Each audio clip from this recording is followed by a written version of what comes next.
Dobar dan, dragi moji slušalci, dobrodošli u novi serijal playliste oko krune. Sama ideja ove playliste jeste dopuna kanala pod nazivom Podcast Kruna.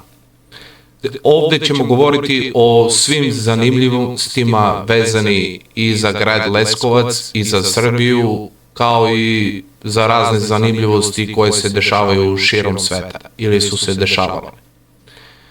Ja sam za svoj prvi video odabrao temu pod nazivom Parlamentarna monarhija kao ključ za budućnost Srbije. Evo ovako sad.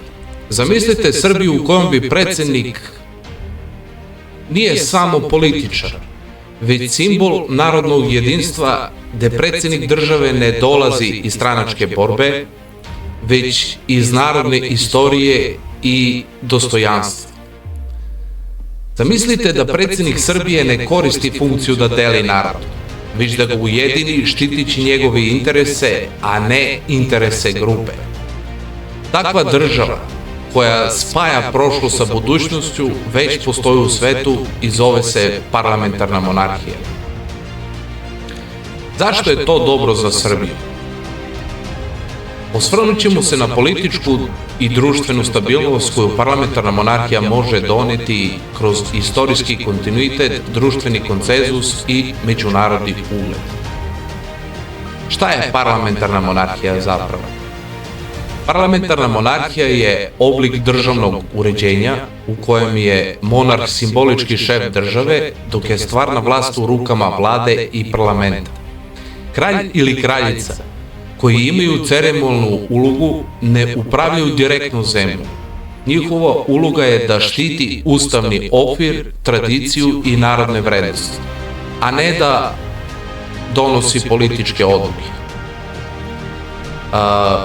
Monarhija u ovom obliku je najčešće politički neutralna, pa monarh nikad ne ulazi u stranačke sukobe ili političke igre, što zapravo omogućava stabilnost i dugoročni kontinuitet u upravljanju zemljom. Evo jedne zanimljivosti. Velike demokratske i bogate zemlje, kao što su Švedska, Danska, Norveška, Japan i Velika Britanija, sve funkcionišu kao parlamentarne monarhije. Ove zemlje su među najbogatijim i najuspešnijim u svetu, jer sistem parlamentarne monarhije omogućava stabilnost, poverenje u institucije i kontinuitet u upravljanju. Sad, zašto su monarhije uspešne zapravo? Monarhije pružaju stabilnost i jedinstvo u političkom životu zemlje. Na primjer, kraljica Elizabeta II iz Velike Britanije bila je simbol neprestanog kontinuiteta kroz desetine premijera, političkih promjena i istorijskih trenutaka. U Švedskoj, kraljevska porodica pruža jedinstvo tokom političkih turbulencije i omogućava nepromenljivost u najtežim vremenima. Monarhija nije samo simbol tradicije, već donosi ekonomske koristi kao što su turizam, investicije i međunarodni ugled. Na primjer, britanska kraljevska porodica godišnje doprinosi ekonomiji svoje zemlje sa milijardama funti kroz turizam, diplomatske aktivnosti i razna sponzorstva. Kada bi Srbija imala parlamentarnu monarhiju, ona bi imala instituciju koja bi ujedinjavala narod, štiteći istovremeno istorijski kontinuitet i garantujući političku stabilnost.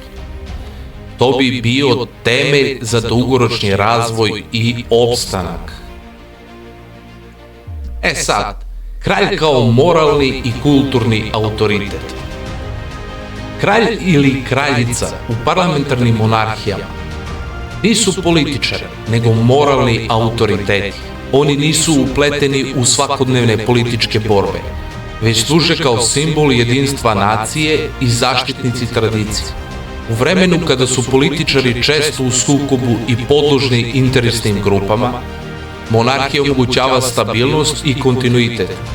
Kralj sa svojom neutralnom pozicijom postaje simbol nepromenljivih vrednosti i poštovanja narodne volje. Evo još jedne zanimljivosti. Kralj Harald V iz Norveške 2016. godine održao je govor o jedinstvu nacije, odnosno zemlje, koji je postao simbol stabilnosti i nacionalnog ponosa. Kraljevi i kraljice često deluju kao stabilizatori, ujedinjujući narod u najtežim trenucima. Po nekom mom iskustvu, mi smo sad u nekim tim trenucima. Kao zemlja, kao narod. Na polju diplomatije značaj monarhije veoma veliki. Monarsi su izuzetno važni u diplomatskim odnosima. Kao nestranačke ličnosti imaju pristup liderima drugih zemalja, papama, sultanima i carevima. Njihova neutralnost i istorijska težina omogućavaju im da budu prirodni ambasadori države, sa velikim ugledom i poštovanjem na svetskoj sceni.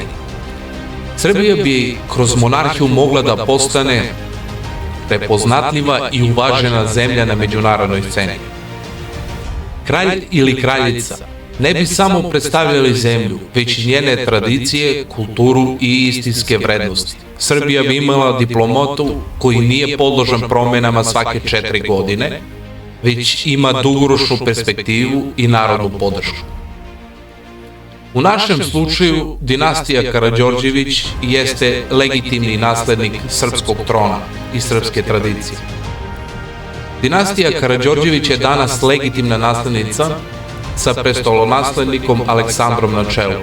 Ova dinastija je povezana sa temeljnim vladarskim tradicijama Srbije, koje datiraju još od Karađorđa Petrovića, vođe prvog srpskog ustanka. Karađorđe nije bio samo borac za slobodu, već i simbol narodne borbe. Po povratku iz izgnanstva, dinastija Karađorđević se vraća kao simbol jedinstva, ne samo za monarhiju, već i za narod. Prestolonaslednik Aleksandar je postao važna figura u obnovi srpskog nacionalnog dostojanstva kroz humanitarni rad i diplomatske napore.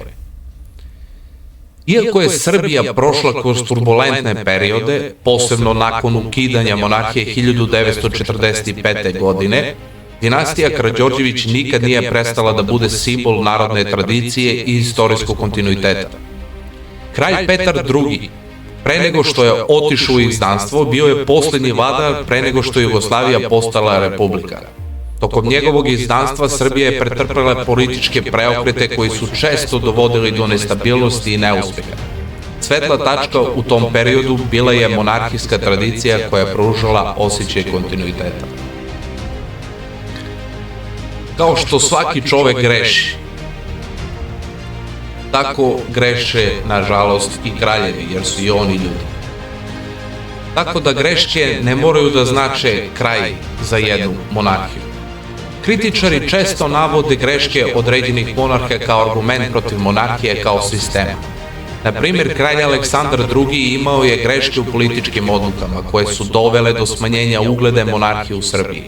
Ipak nije samo pojedinac odgovoran za sudbinu sistema, jer monarhija kao takva nije zavisna od jednog vođe, već od institucije koja je nepromenljiva i iznad politike. Kao što se ni jedan politički lider ne može smatrati odgovornim za greške države, tako ni monarhija ne treba da bude osporavana zbog greške pojedinca. Istorija nam pokazuje da jedna greška ili odluka ne čini sistem loš. Parlamentarna monarhija sa svojom simboličkom ulogom monarha pruža stabilnost, dok vladajuće stranke i premijeri upravljaju zemljom u skladu sa voljom naroda. Sada dolazimo do pitanja zašto bi parlamentarna monarhija bila dobra za Srbiju. Srbija bi kroz obnovu parlamentarne monarhije mogla da dobije stabilan i dugoročan sistem vlasti, u kojem bi narod birao svoje predstavnike, a kralj bi bio simbol ustavne stabilnosti. Prestolonaslednik Aleksandar sa svojim obrazovanjem i dugogodišnjim radom na obnovi srpskog društva predstavlja osobu koja bi imala poštovanje i kredibilitet na međunarodnoj sceni.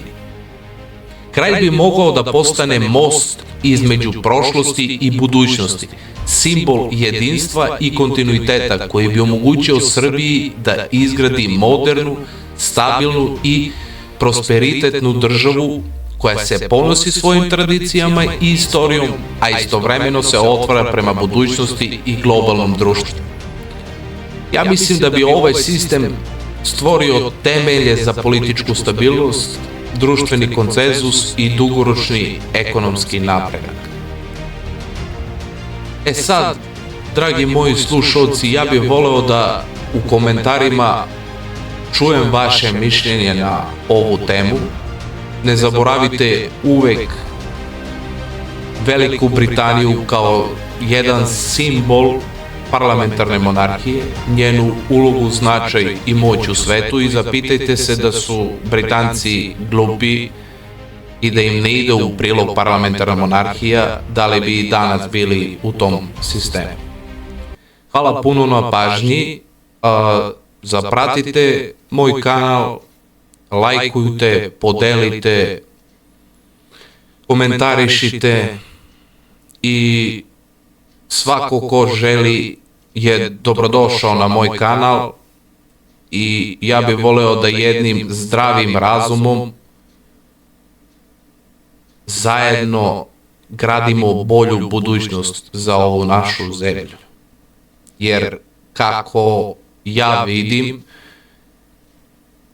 mi trenutno živimo u jednom psihološkom zombi društvu.